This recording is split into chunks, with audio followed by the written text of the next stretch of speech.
Hi, welcome to another episode of Atkins Diet Quick Hits. My name is, of course, Ken Halton, and I'd like to welcome you to another episode. And today's episode comes from a comment in one of my videos. The comment went as this: I love your videos. I have a question. I just finished my second week of the diet. During the first week, I lost 11 pounds. However, in the second week, I lost only 2 pounds and actually gained a pound yesterday. What could I be doing wrong?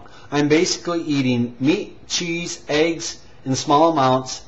I eat until full, but not over full. I make sure that anything that I put in my mouth has no carbs. I know though a huge weight loss would not continue, but why would I lose so little in the second week? Why would I gain a pound? And my first response to this video question was, watch the video I have on where I deal with this is not a zero-carb diet, or this diet does not eliminate all sugars within the induction period. I'm slightly concerned about the lack of vegetables in this person's diet, and I would encourage him to eat at least 1 to 2 cups per day of vegetables.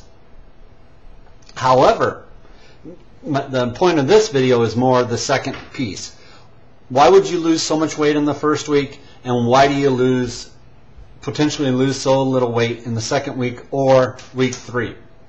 And the reason for this is that the body is readjusting itself. During the method of the weight loss during the first week is that the body continues to burn all the existing glycogen inside the muscle tissues, getting rid of it, and which causes glycogen is 2 parts water for every 1 part glucose. You do indeed have a lot of water weight loss during that period of time.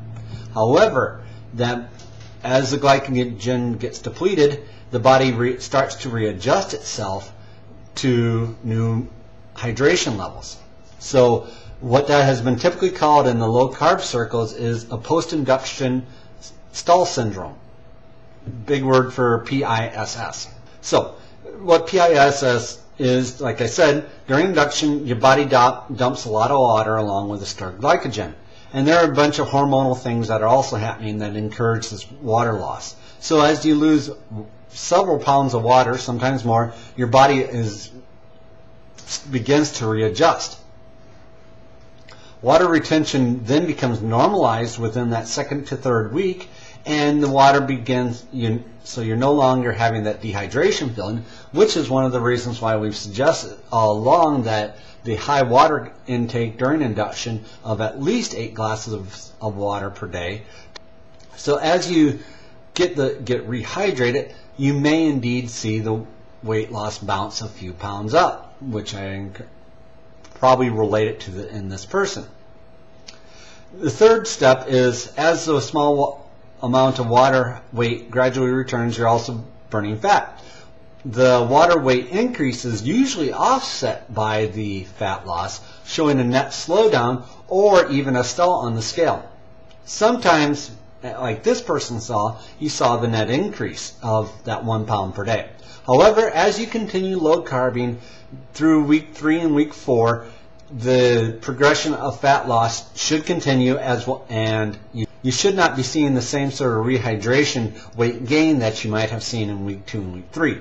So the most important thing is chill out. You're on the right road. Do not be so much a scale victim that a single bounce of the scale from 1 to 2 pounds up will throw your weight loss motivation into a tailspin and cause you to cheat. This is a normal thing. You don't need to be concerned about it.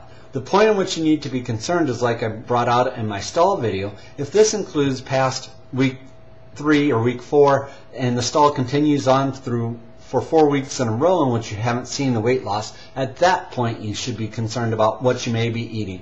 Week 2, if you don't see a weight loss as you saw in week 1, don't freak out. It's normal. It's something to be expected. Well, that concludes another episode of Atkins Diet Quick Hits. If you have any questions, feel free to put them in the comment section down there, and I appreciate you watching. Thank you very much.